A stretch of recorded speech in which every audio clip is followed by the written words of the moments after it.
enjoyed this week immensely, even though I've been on the committee that's been doing the planning and a lot of running around. But the thing that I've enjoyed the most is the conversations and the wrestling that's gone on, especially in thinking about how do we put these things into action. You know, as we planned this, we knew we were going to have a lot of sessions on topics of interest that we hoped people then would say, so what?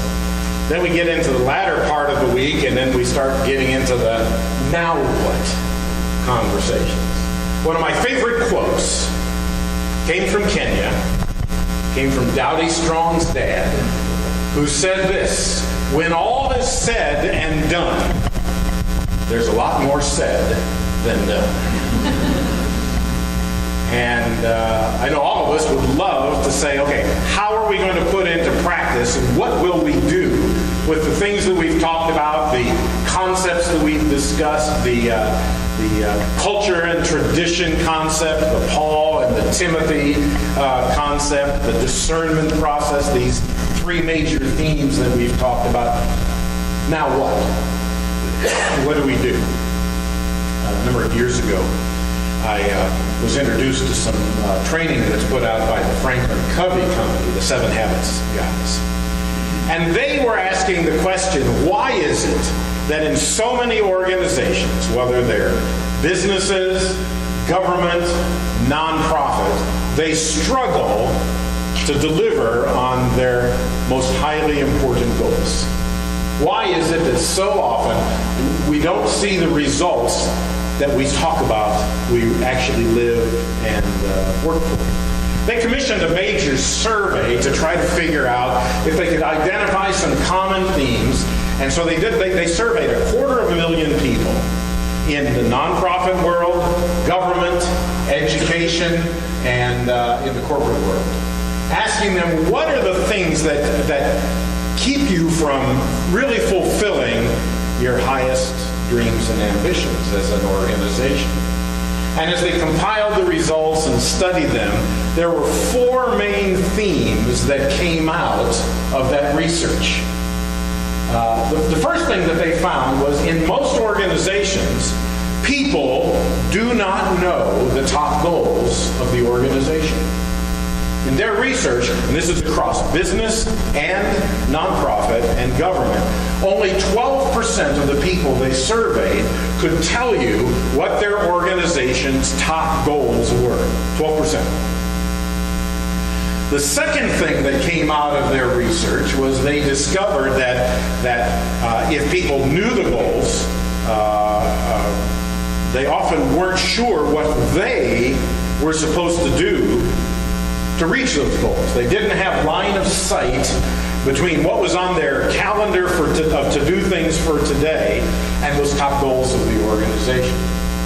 Either there were too many goals, or there weren't any goals, and in almost every case they were vastly under-communicated, and people just didn't know, all right, what do I do about that? So they kept themselves busy doing stuff. The third thing that came out of their research was they didn't know how to keep score. They didn't know if they were winning or not. They didn't know how they were measuring their progress on their most important goals. We've had a lot of discussion about that. Double the impact. What does that mean? What do we count? What are the different ways that we're going to approach that? So that's an issue we're all wrestling with. And then the fourth thing that came out of the research was they never or rarely had a conversation with their boss or their team leader about how they were doing in reaching the organization's most important goals. Covey organization said, let's see if we can come up with some ideas to help address that. And out of that emerged an approach which they call the 4 disciplines of execution. And there's good news. The good news is there are disciplines for executing strategy. And the bad news is there are rules for executing strategy. And you can ignore them, but they will not ignore you. And they found that organizations that are able to put into place disciplined practices to help them overcome those 4 major obstacles see a dramatic improvement in their ability to execute the passions and the most highly, deeply held strategies of the organization. And it's being used in a lot of organizations, both profit and non-profit, with some very, very significant results. And it isn't rocket science. These are things that we all know. They found that the number one problem that people faced is not that people were not motivated, or that people were lazy, or that people were stupid. Our organization is full of competent, committed, hardworking people. The problem they found in achieving the most important goals of the organization, the primary one was they're busy. Keeping the machine going. Ask yourself this question. If WGM had no high-level goals, or your field or your department had no high-level goals, would people still be busy? Would we still come to work in the morning? Would we still have activities going all day long? And we all know the answer. Absolutely yes. They call that the whirlwind. All the things that have to be done to keep the organization moving. And our problem is not that we don't know how to execute goals. That's not our problem. Our challenge is executing goals and strategy in the face of a 100-mile-an-hour whirlwind. These are the 4 disciplines. The first one goes to the issue of people aren't sure what the organization's top goals are. Beth and I transferred from Kenya over to Uganda a number of years ago, and I happened to sit in on the first field meeting for me in Uganda, and the field was going over their goals and budgets, as often we do. There were 74 goals that the field had. 74. There was no ranking of them as far as which ones were the top priorities. There was no metrics attached to them. It was like proclaim scriptural holiness throughout the land. That was a goal, stated goal of the field. Well, it's an aspiration. It's not a goal. And we weren't. And nobody owned it. We all owned it. And you all know if everybody owns it, nobody owns it. So the first discipline is focus on the wildly important. Not all of our goals are as important as others. We have to identify the 1 or 2 or 3 at each level that if we don't fulfill those, we will fail as an organization to fulfill our highest objectives.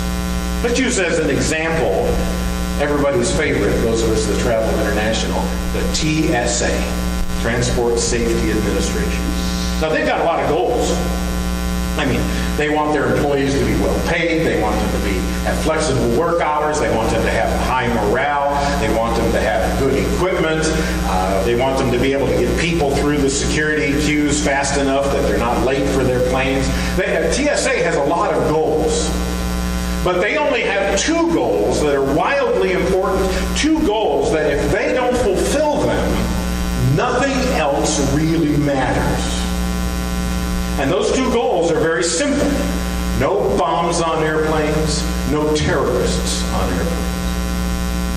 Because if they don't fulfill those goals, nothing else really matters. Now, it's my understanding that there's more than, I don't know the exact number, there's about 20,000 flights in the United States per day. If they had a 99% goal achievement, which is pretty good by any organization's standards, that only means only 200 airplanes would explode today. If they had 99.9% goal achievement, that means only 20 airplanes would blow up each day. And how many of us would travel by air if we knew there was only going to be 20 that blew up? 99.9%? That's not bad. But in that case, they can't settle for anything less. And if we see 99% goal achievement, we're feeling pretty good. but some of our goals are more important than others. What are the things that your field is doing, your team is doing, WGM as a whole is doing, that if we don't fulfill those things, really nothing else matters? The first discipline is the discipline of focus. Focus on the wildly important. The second discipline follows from that, and that is you can't manage wildly important goals.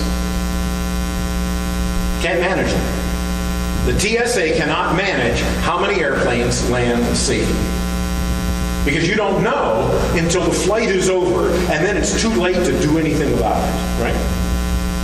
And so you have to then identify what are the things that we do have control over, that we can manage day by day, hour by hour, that lead to the fulfillment of those highly important goals, those wildly important goals. And so what are the things they manage?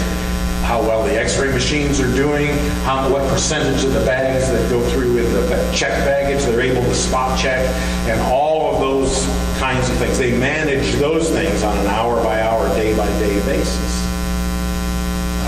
This past year, I've been trying to lose some weight.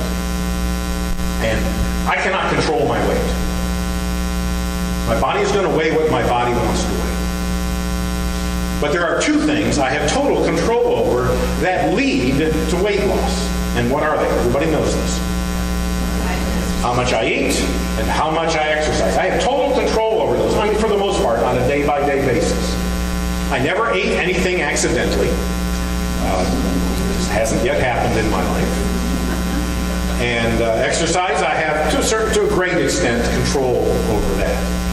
My bet, the thing I'm betting is that if I manage day by day what I eat and how I eat, and the amount of exercise I do, my bet is that if I manage those things, it will lead me to fulfilling the wildly important goal for me of significant weight loss. And so it's a reasonable bet. We're taking a look at double our impact.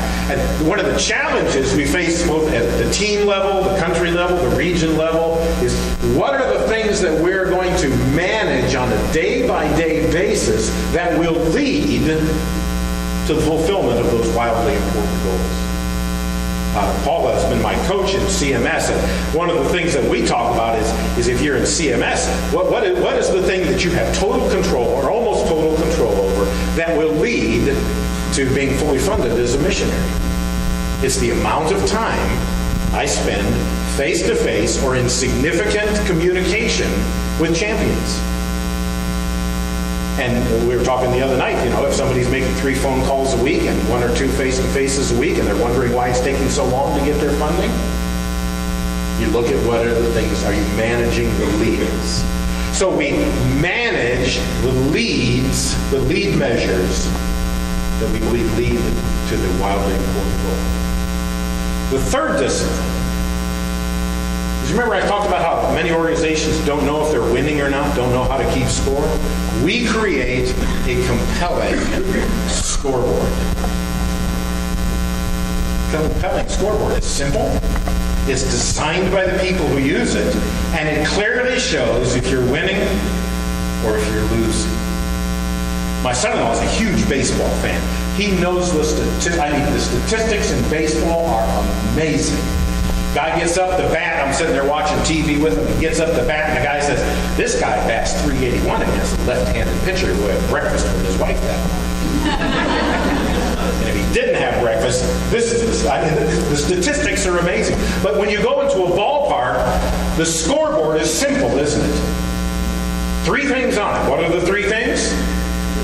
Runs, hits, errors, and what inning are we in? It's a very simple scoreboard. We need simple scoreboards to let us know if we're winning. Have you ever noticed that the nature of a game changes when you keep score?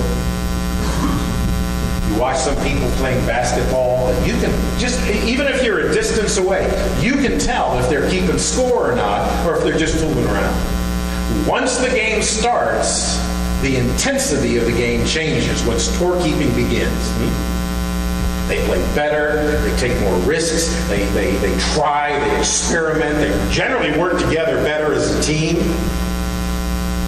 The nature of the game changes when we keep score. So the first discipline is focus on the wildly important. The second is manage the lead measures. The third one is keep a compelling scoreboard. And the fourth discipline is create a cadence or a rhythm of accountability. Not accountability in the sense of, okay, what did you do? Oh, you're a bad missionary, you didn't pull your weight. It's where the team gets together and they recommend once a week for no more than 15 minutes. So we're not having a huge staff. This is not the staff meeting that you often have. Staff meetings often deal with the whirlwind, don't they? They deal with the whirlwind.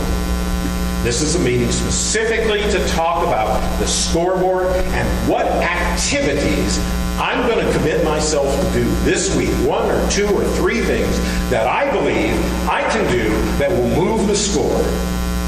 And then we come back a week later to report on the commitments we made the week before, whether we had success, the problems we ran into, other team members can offer to assist, to clear roadblocks for you, and we create a rhythm or a cadence of accountability. Not to the boss, but an accountability to the commitments we have made to ourselves and our team. Those are the 4 disciplines of execution. It's not tough stuff to understand. It is tough stuff to do. But it can make a measurable difference in how well we are able to fulfill this high mission God has called us to. Ready for a little short video with some fun? 3 minutes.